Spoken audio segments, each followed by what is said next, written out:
Bonjour, dans cette capsule de plus ou moins 15 minutes, mon objectif serait de vous familiariser avec Maple 2020. J'ai opté pour un exemple d'étude complète de fonctions avec cette structure.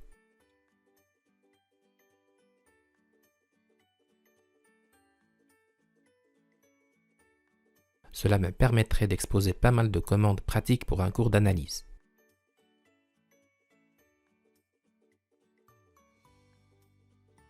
Mon fil conducteur est toujours de varier les approches afin de répondre à des besoins pédagogiques différents. Pour info également, d'autres ressources sont disponibles sur le site de Maplesoft.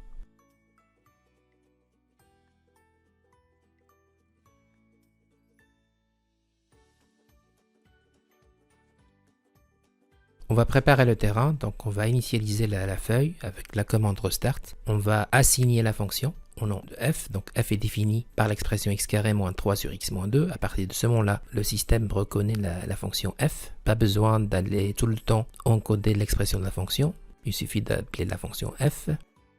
Pour la partie racine, je propose deux approches. La première classique avec la commande solve. La syntaxe solve f de x égale 0 par rapport à la variable x donne la forme irrationnelle. Il suffit de mettre un point après le 0 pour avoir la valeur décimale. Deuxième approche, c'est une approche assez rapide qui appelle les packages. Donc ici, c'est le package student calculus 1 avec la commande root racine, qui donne la même chose, c'est-à-dire moins racine carrée de 3 et racine carrée de 3. Pour la partie asymptote, donc je commence tout simplement par l'approche, disons, théorique avec le calcul de limite. Juste une chose, limite avec L minuscule calcul, avec L majuscule laisse la forme. Donc ici je calcule tout simplement la limite de f de x quand x tend vers 2 à droite. La même chose à gauche, donc il ne faut pas hésiter à mettre des copier-coller et changer un peu la syntaxe. Alors soit le calcul, soit la forme. Je vais mettre la lettre f entre apostrophes tout simplement pour désactiver la notion variable de f. Donc j'ai la limite quand x tend vers l'infini de f de x égale l'infini. Alors il n'y a pas de plus tout simplement parce que l'infini dans Maple c'est plutôt plus l'infini. Et quand on a besoin de moins, on va tout simplement ajouter le moins. On calcule la limite de la même façon, on calcule les limites de f de x sur x. Dans ce cas, on trouve le 1. Ensuite, la limite de f de x moins 1x pour trouver la partie b. Donc, on voit bien qu'il y a une asymptote oblique d'équation x plus 2.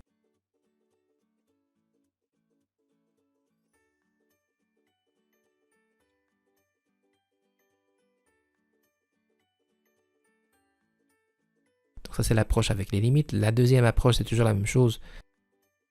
Package student calculus 1 avec la commande asymptote qui donne directement les deux asymptotes. La première verticale, la deuxième oblique, sous forme d'une liste. Alors mettre le 1 entre crochets permet tout simplement de trouver le premier élément. On voit bien que le premier élément ici, c'est y égale x plus 2. Le deuxième élément, c'est le x égale 2.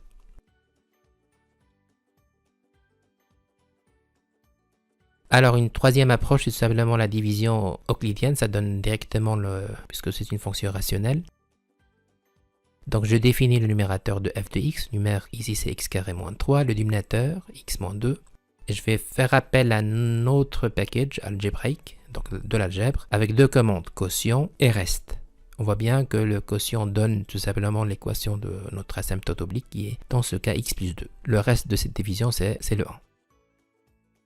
Je passe maintenant à la partie position relative, courbe asymptote. Tout simplement, je vais résoudre l'équation, donc f de x par rapport à x plus 2.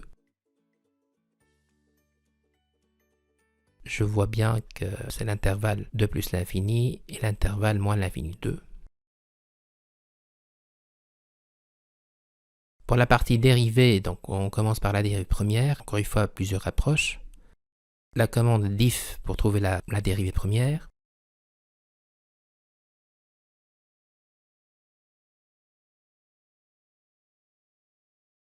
On peut simplifier, on peut factoriser.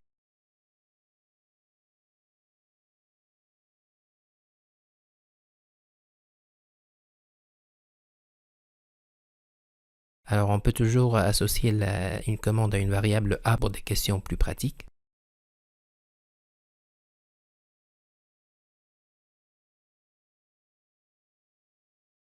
Pour les racines de la dérive première, c'est-à-dire les points remarquables, les éventuels sommets, de la même façon, soit on va mettre la commande solve, soit on va appeler la commande root d'un package student calculus 1.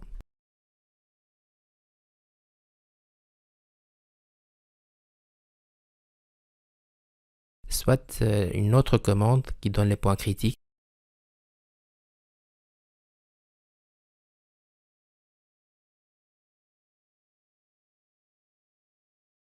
Alors juste pour rester sur la première dérivée et vous dire que Maple reconnaît en fait plusieurs notations. Donc il y a le diff, il y a f', il y a f point, et à chaque fois il réagit correctement.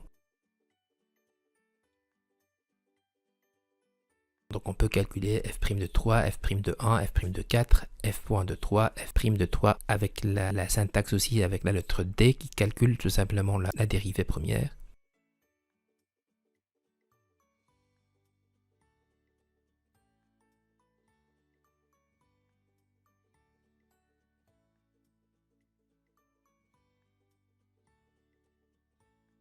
Et finalement f' de 4. Alors pour le tableau de variation, on peut le construire en insérant l'outil dessin. Et on va tout simplement utiliser une panoplie d'outils.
Pour la partie tangente, alors encore une fois, deux approches. La première, disons intuitive, détaillée, qui se base sur l'équation en fait, de la tangente. Y égale f' de x0, x moins x0 plus y0. Il suffit de définir les variables. Une deuxième approche plus rapide, c'est un peu la même chose, c'est appeler la commande tangente qui est déjà prédéfinie dans le package student calculus 1.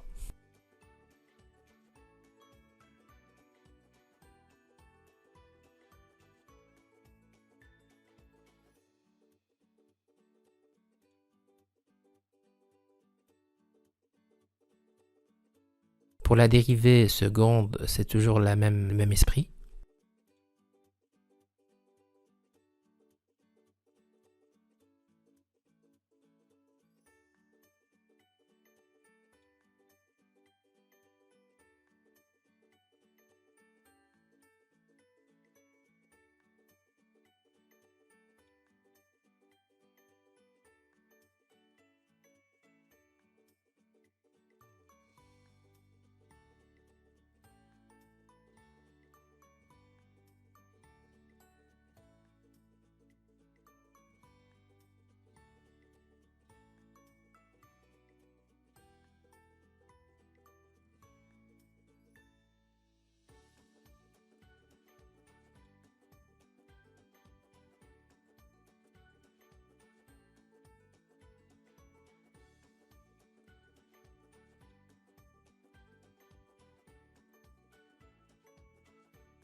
Alors pour l'aspect graphique, l'idée c'est de tracer la courbe et aussi faire apparaître les asymptotes éventuelles. Ici on a une asymptote verticale, x égale 2, une autre oblique, y égale x plus 2. Donc il suffit de tout d'abord, et c'est plus pratique, d'appeler en fait une série de packages qu'on va utiliser ici, plots, plot-tools, student calculus 1, et bien sûr de la commande display qui est tout simplement une commande qui permet d'afficher simultanément plusieurs dessins, plusieurs graphiques. Alors l'idée c'est toujours de compléter par des options graphiques, on peut toujours affiner la courbe.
Ce canevas-là a l'avantage quand même de travailler, de driller le concept. Donc il suffit en fait de changer, de modifier l'expression de la fonction f et de réexécuter la feuille. En principe, tout le calcul qui a été fait pour la fonction initiale reste valable pour la nouvelle fonction. Bien sûr, il faut adapter un peu les choses, hein, par exemple dans les intervalles, dans la vue, etc. Mais pour le reste, rien à faire, tout est automatiquement calculé. Donc cette mise à jour du calcul quand même est intéressante.